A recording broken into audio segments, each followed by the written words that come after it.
Matapos ang hagupit ng 6.9 magnitude na lindol sa Cebu at kasabay ng kanyang paghatid ng tulong sa mga biktima ng trahedya, muling iginiit ni Senador Christopher Bongo ang pagkakaroon ng Department of Disaster Resilience sa bansa.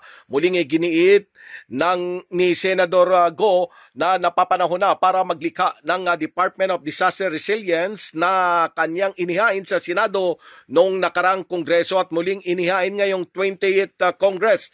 Paliwanag pa ni Senador Go na dapat mayroon isang ahensyang natututok sa mga sakuna o para maiwasan ang trahedya.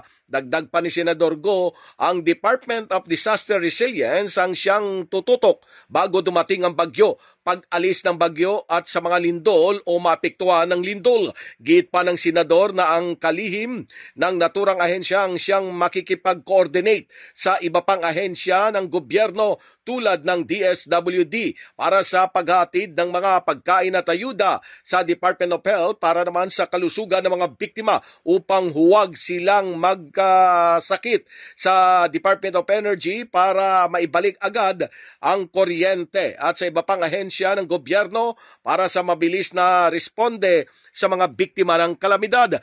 Alam nyo, panahon na po na magkaroon ng Department of Disaster Resilience. Isa po yun sa bill na ipinail ko. Last Congress, pinail ko po ito. Ngayon rin po, pinail ko ito. Dapat po merong isang departamento na nakatutok po para sa mga disaster related. Bago dumating yung bagyo, pag-alis ng bagyo, itong lindol.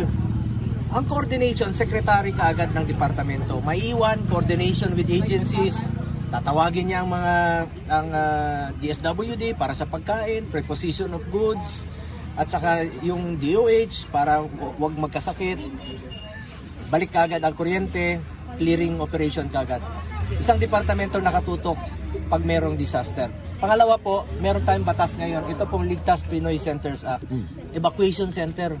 Itong batas na ito, dapat po ibigyan ng prioridad ng gobyerno ang mga evacuation center, pagpapagawa ng evacuation center. Batas na po ito. Dapat bigyan, mandato po ang DPWH na magpagawa ng evacuation center.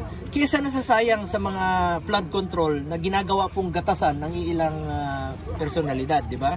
Nanawagan din si Senador Go sa gobyerno matapos na maging ganap na batas ang pagkakaroon ng evacuation centers para matakbuhan ng mga kababayan natin tuwing mga kalamidad.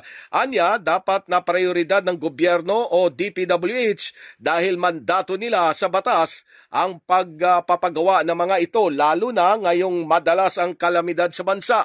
Iginiit pa ni Senador Go na sa halip na masayang sa anomalya sa flood control projects, mas makakabuti na ituon na lamang ang pagpapatayo sa mga evacuation centers. Pilipinas, mula sa Senado, Silvestre Rambulabay, Radyo Kayumanggi.